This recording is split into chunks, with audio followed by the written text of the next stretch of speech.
దీనికి ఒక best example నేను చెప్తాను. అంటే నేను చూసింది. నేను వర్క్ చేసేటప్పుడు ఒక చెప్పండి. కుర్తా కొనుక్కోవాలంటే అంటే డిఫరెంట్ సైట్స్ లో చూసాను. అదే సేమ్ కుర్తా రేట్ 360 ఉండింది నేను కొనుక్కున్నప్పుడు. సేమ్ అదే kurta same next time discount అలా పెట్టారు. అదే నెక్స్ట్ ఇయర్ అన్నమాట. ఓకే. వచ్చినప్పుడు అది 400 అయింది. ఓకే.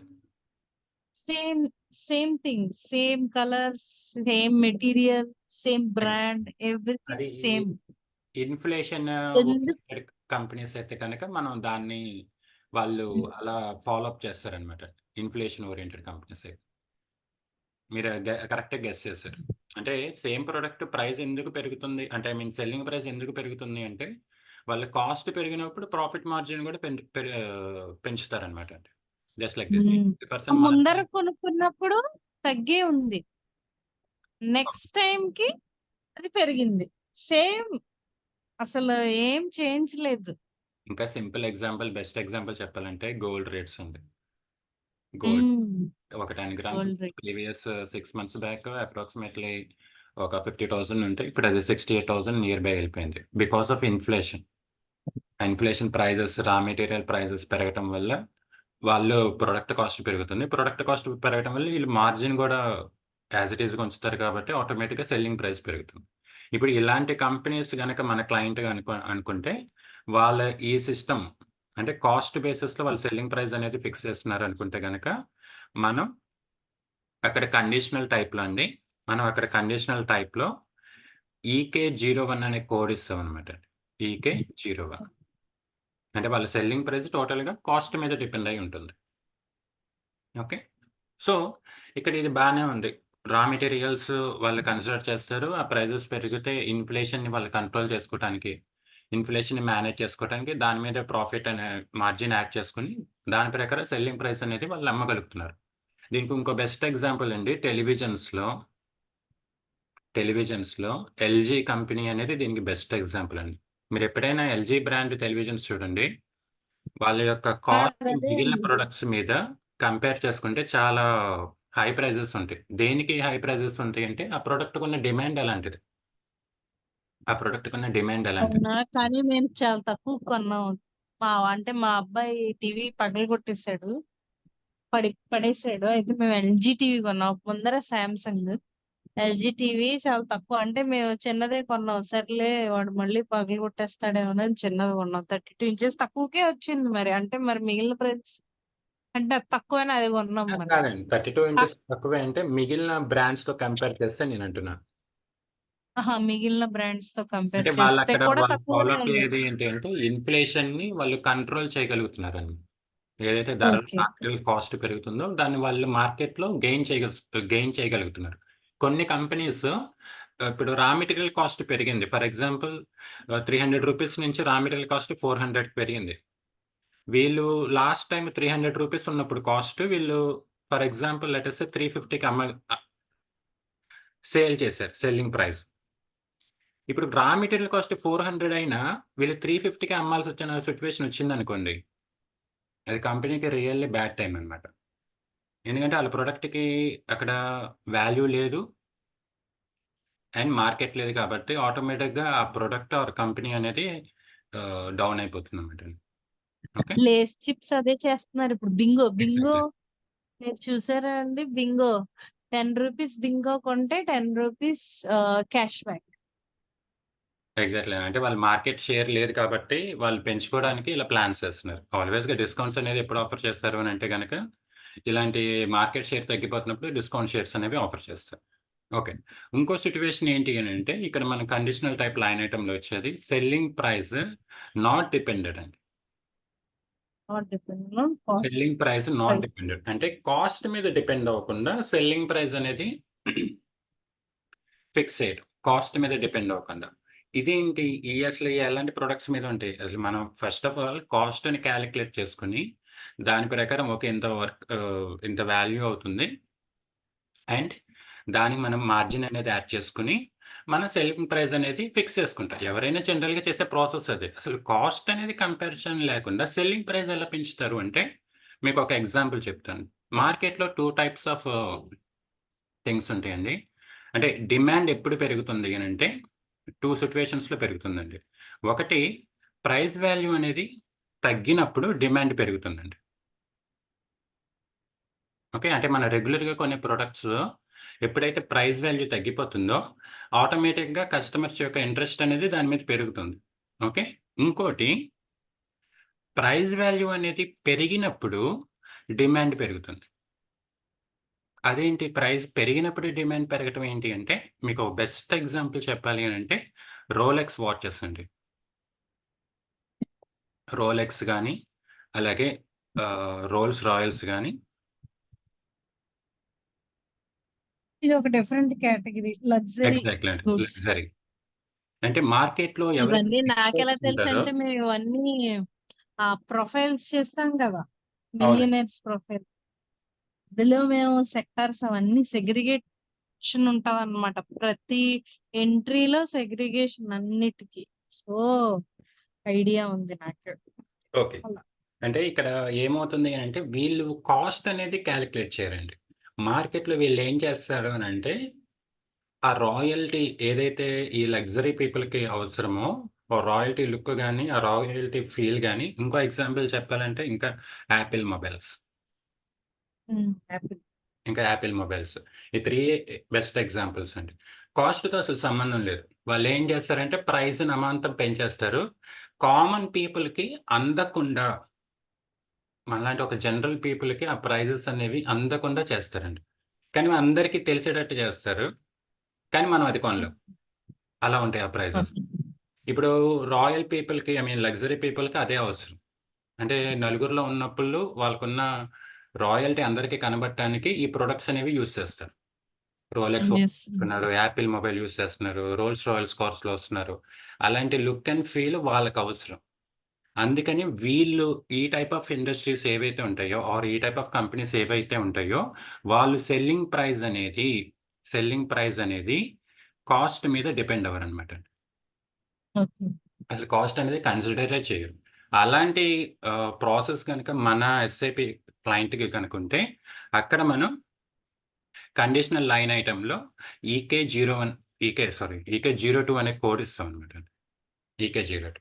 సో, కండిషనల్ టైప్ అనేది ఏంటి అనంటే, మన సేల్స్ డాక్యుమెంట్‌లో కాస్ట్‌ని బేస్ చేసుకొని సెల్లింగ్ ప్రైస్ అనేది ఫిక్స్ చేయాలా? లేదంటే అసలు కాస్ట్‌తో సంబంధం లేకుండా ఇండిపెండెంట్‌గా సెల్లింగ్ ప్రైస్ అనేది అప్‌డేట్ అవ్వాలి. ఇది టోటల్‌గా క్లయింట్ బిజినెస్ మీద డిపెండ్ అయ్యి ఉంటుందండి. Okay.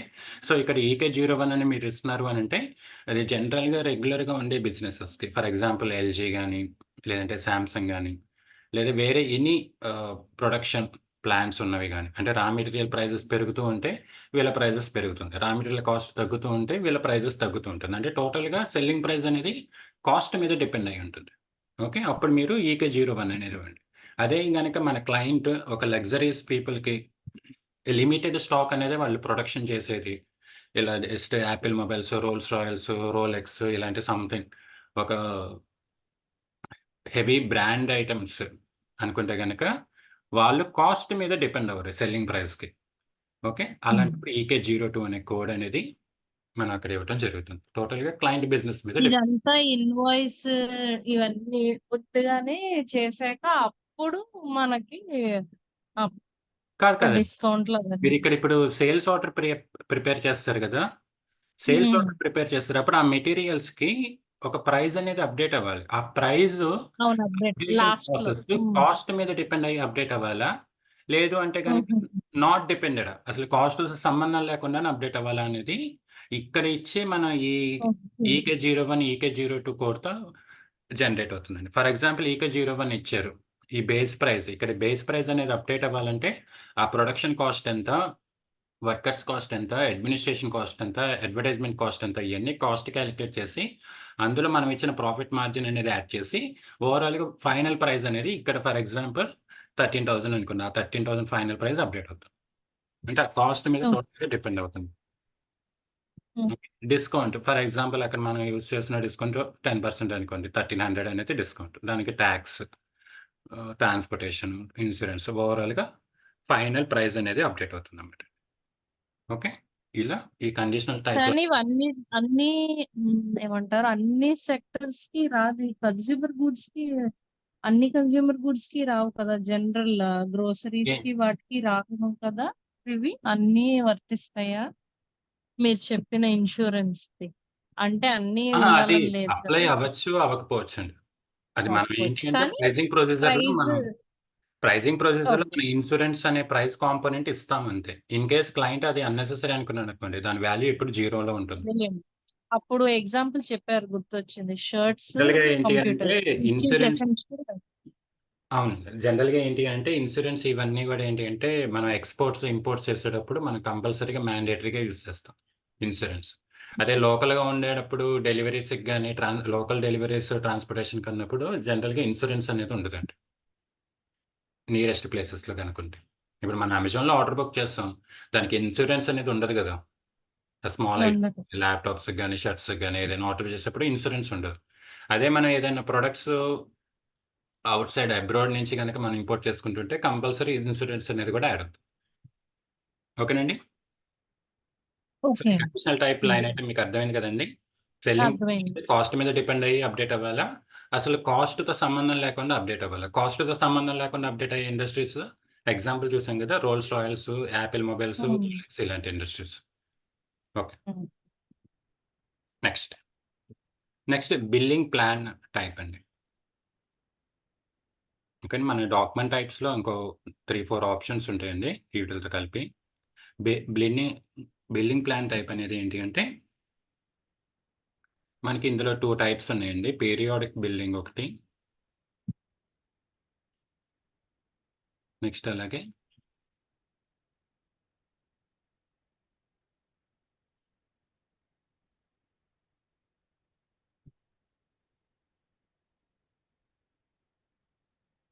Mile stone billing. Mile stone అని నథింగ్ బట్ మిడిల్ అనుకోండి. దాని షార్ట్ కట్‌లో ఏంటంటే మైల్ స్టోన్ అని పెట్టారు.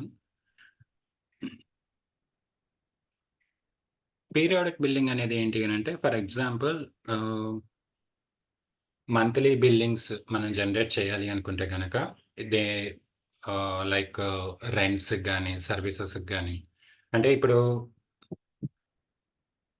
మన క్లయింట్‌కి సంబంధించి ఎనీ ఎక్స్‌పెన్సెస్‌కి సంబంధించి వాళ్ళు బిల్స్ జనరేట్ చేయాలనుకోండి. ఓకే. సాలరీస్ బిల్స్ గాని, యుటిలిటీ బిల్స్ గాని, ఆర్ టాక్సెస్ బిల్స్ గాని, ఇలాంటియి ఏవన్నా టైమ్ పీరియడ్ ప్రకారం వాళ్ళు బిల్స్ జనరేట్ చేయాలనుకుంటే దాన్ని పీరియడ్ బిల్లింగ్స్ అంటారండి. అది మంత్లీ వైస్‌గా గాని, క్వార్టర్లీ వైస్‌గా గాని, ఇయర్లీ వైస్‌గా గాని ఉంటుంది ఆ బిల్స్ అనేవి. ఓకే. అంటే టోటల్‌గా మన బిల్స్ ఏవైతే ఆర్గనైజేషన్‌లో ఉండే ఎక్స్‌పెన్సెస్ ఉంటాయో, ఖర్చులుంటాయో, దాన్ని మనం ఎలా ట్రీట్ చేస్తున్నాం. అంటే ఐ మీన్ పీరియడ్ వైస్‌గా గానా? లేదు అనంటే మైల్‌స్టోన్ బిల్లింగ్ కింద. మైల్‌స్టోన్ బిల్లింగ్ అనేది చెప్తాను నేను.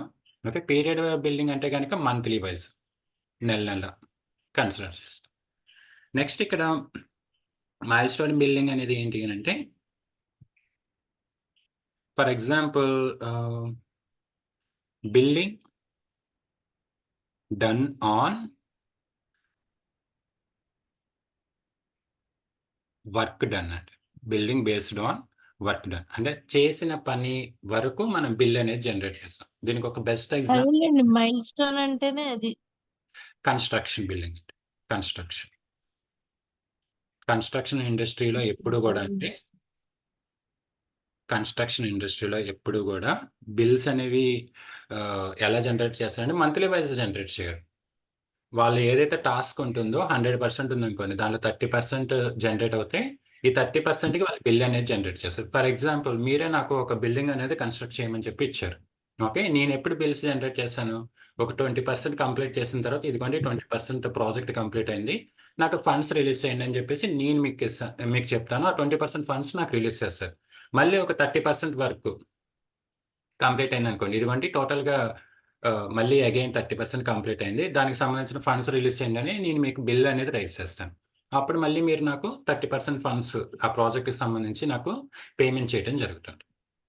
ఓకే. సో, ఇక్కడ బిల్స్ జనరేషన్ ఏదైతే ఉందో బిల్లింగ్ ప్లాన్ టైప్ అనే మీనింగ్ ఏంటి అంటే, మనం మంత్లీ ప్రిపేర్ చేస్తున్నామా? లేదంటే వర్కింగ్ బేసిస్‌లో బిల్ అనేది జనరేట్ చేస్తున్నామా, క్లయింట్ బిజినెస్ని బట్టి అక్కడ ఇవ్వటం జరుగుతుందండి. ఓకే, జనరల్గా ఇప్పుడు కస్టమర్స్కి మనం ఇచ్చే బిల్స్ అనేవి జనరల్గా ఏంటి, మంత్లీ వైజే ఉంటాయి.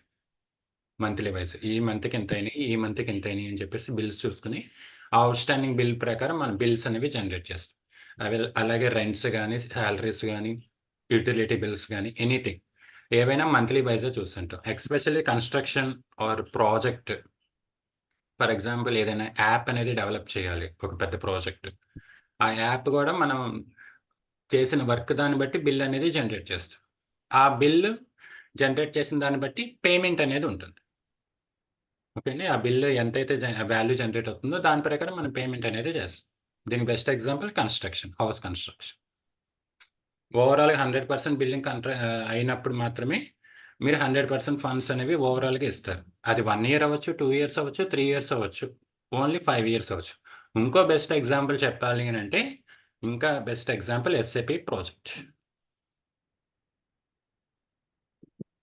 ఎస్ఏపీ ప్రాజెక్ట్ కూడా మీరు చేసేటప్పుడు కూడా మైల్‌స్టోన్ బిల్లింగ్ కిందే ప్రాసెస్ అవుతుందండి. వాళ్ళు చేసే ప్రాజెక్ట్ దాన్ని బట్టి, షేర్‌ని బట్టే అవతల క్లయింట్ ఎవరైతే ఉంటారో వాళ్ళు ఫండ్స్ రిలీజ్ చేస్తారు. ఇదిగో సార్ మీ ప్రాజెక్ట్ ఇంత కంప్లీట్ అయింది, ఇంత కంప్లీట్ అయింది అన్నప్పుడు వాళ్ళు ఫండ్స్ రిలీజ్ చేస్తుంటారండి. ఓవరాల్‌గా total money at a time ఇవ్వరు. వర్కింగ్ డన్ ప్రకారమే వాళ్ళిస్తారు. ఓకేనండి. ఈ పాయింట్ అర్థమైంది కదా! ఆ! నెక్స్ట్ ఇంకా చిన్న చిన్న పాయింట్స్ ఉన్నాయి. Lead time.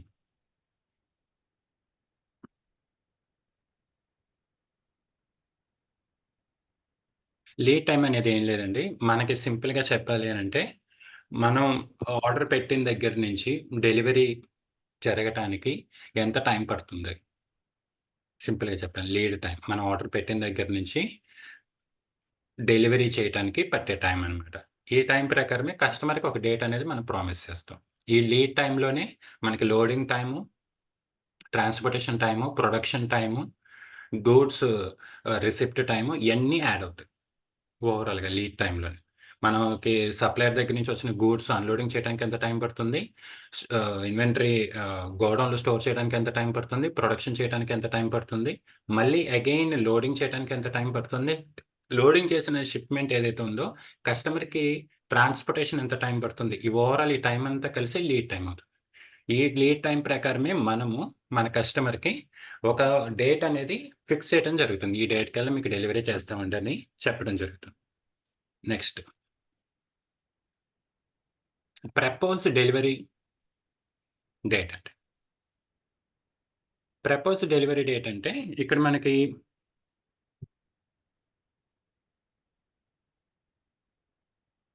కస్టమరు ఒక డేట్ ప్రపోజ్ చేస్తాడండి. మీకొక సింపుల్ ఎగ్జాంపుల్‌తో చెప్తాను.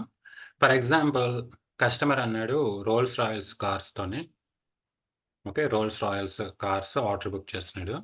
నా డాటర్ బర్త్‌డే ఆహ్, ఏప్రిల్ 5 అండి. ఓకే. నాకు ఆ డేట్ కల్లా కార్ కావాలి. ఈరోజు చెప్పాడు. వాడు చెప్పిన డేట్ ఏంటి అంటే మార్చ్ 30. ఓకే. మార్చ్ 30. ఆ డేట్ కల్లా కావాలి. కానీ యాక్చువల్‌గా లీడ్ టైమ్ ఫర్ ఎగ్జాంపుల్ దీనికి లెట్ అస్ సే 9 డేస్ పడుతుంది. అంటే లీడ్ టైమ్ ప్రకారం మార్చ్ 30 అంటే March 31, 1 April, 2 April, 3, 4, 5, 1, 2, 3, 4, 5, 6, 7, 8, 9. Lead time ప్రకారం చూస్తే ఎస్ఏపీ సజెస్ట్ చేసిన డేట్ ఏంటి అంటే ఏప్రిల్ 8. కానీ వాడేమంటున్నాడు నాకు ఏప్రిల్ 5 కల్లా కావాలండి అంటున్నాడు. ఎందుకంటే ఆ రోజు మా డాటర్ పుట్టినరోజు. నేను సర్ప్రైజ్ గిఫ్ట్ ఇవ్వాలి. మీరు నాకు ఆ రోజు కల్లా డెలివరీ చేయాలి. దీన్ని ఎలా ప్రాసెస్ చేస్తుంది? ఎలా ప్రాసెస్ చేస్తామంటే ఇక్కడ మనకి ఇలాంటి సజెషన్‌లు ఏంటంటే అండి, ఫార్వర్డ్ షెడ్యూలింగ్ ఒకటి, అలాగే బ్యాక్వర్డ్ షెడ్యూలింగ్ ఒకటని 2 కాన్సెప్ట్స్ ఉంటాయి. అవి అక్కడ టాపిక్స్ దగ్గరికెళ్ళినప్పుడు ఇంకా ఇన్ డెప్త్‌గా చెప్తాను. ఇక్కడ సింపుల్‌గా మనం ఏం చేస్తాము అనంటే, ఈ డేట్ కల్లా కావాలి కాబట్టి, మనకిక్కడ ఏదైతే ఎక్సెస్ టైమ్ ఉందో, ఆ 3 డేస్ టైమ్‌ని తగ్గించుకోవాలండి. ఎందుకంటే వాడికి ఆ తర్వాత డెలివరీ ఇచ్చినా అది వాల్యుబుల్ కాదుగా. ఎందుకంటే బర్త్‌డే అయిపోతుంది. ఆ తర్వాత డెలివరీ ఇచ్చి సర్ప్రైజ్ చేసేదేముంది. అందుకని వాళ్ళక్కడ ఏం చేస్తారంటే, ఏదైతే ప్రాసెస్ ఎక్కువ టైం పడుతుందో, వాళ్ళు సబ్ కాంట్రాక్ట్ కింద అదర్ పార్టీకి ఇవ్వటం గాని, లేదు డైరెక్ట్‌గా ఆ ప్రొడక్ట్ అనేది మనం మ్యానుఫ్యాక్చరింగ్ చేయకుండా, మన వెండర్స్ దగ్గర నుంచి డైరెక్ట్‌గా ఆ ప్రొడక్ట్ అనేది కొనటం గాని చేస్తారు. ఆ ప్రాసెస్ ఉంటుంది. ఆ ప్రాసెస్‌ని మనం ఫాలో అప్ చేసేదే forward scheduling, backward scheduling. Okay. అంటే మనం డైరెక్ట్‌గా ఆ ప్రొడక్ట్ అనేది టైర్స్ గాని, లేదా కార్ ఇంజిన్ గాని సంథింగ్ మ్యానుఫ్యాక్చరింగ్ చేయడానికి ఎక్కువ టైం పడుతుంది. దాన్ని మనం థర్డ్ పార్టీకి ఇస్తాం సబ్ కాంట్రాక్ట్ కింద. లేదు డైరెక్ట్‌గా ఆ ప్రొడక్ట్‌నే మనం ఫినిష్డ్ గుడ్‌నే మనం కొనేస్తాం. ఎందుకంటే ఇక్కడ కస్టమర్‌కి డేట్ ఏదైతే వాడికి అవసరమో, ఆ డేట్ అనేది చాలా తక్కువ టైం ఉంది. ఆ ప్రాసెస్‌ని మనం చేసుకునేది ఫార్వర్డ్, బ్యాక్వర్డింగ్ అండి. నేను అక్కడొచ్చినప్పుడు టాపిక్ మీకు చెప్తా. Forward scheduling, backward scheduling. Okay. Next దీంతో మళ్ళీ సెల్లింగ్ ప్రైస్ ఇవన్నీ మారిపోతాయి కదా! ఇది దీని ప్రకారం మళ్ళీ అక్కడ మనం ఫిక్స్ చేసుకునేటప్పుడే అక్కడ కండిషనల్ టైప్ అనేది మన ప్రైజింగ్ ప్రొసీజర్‌లో సెల్లింగ్ ప్రైస్ మారుస్తుందండి. దాని ప్రకారం మారుస్తూ రేట్ సరే అండి. ఇది టైమ్ కానీ అవుతుంది. ఇవన్నీ ఓకే. ఓకే. మళ్ళీ ఓకే. ఇంకో లింక్ ఫార్వర్డ్ చేస్తాను. అందులో లాగిన్ అవ్వండి. ఓకే.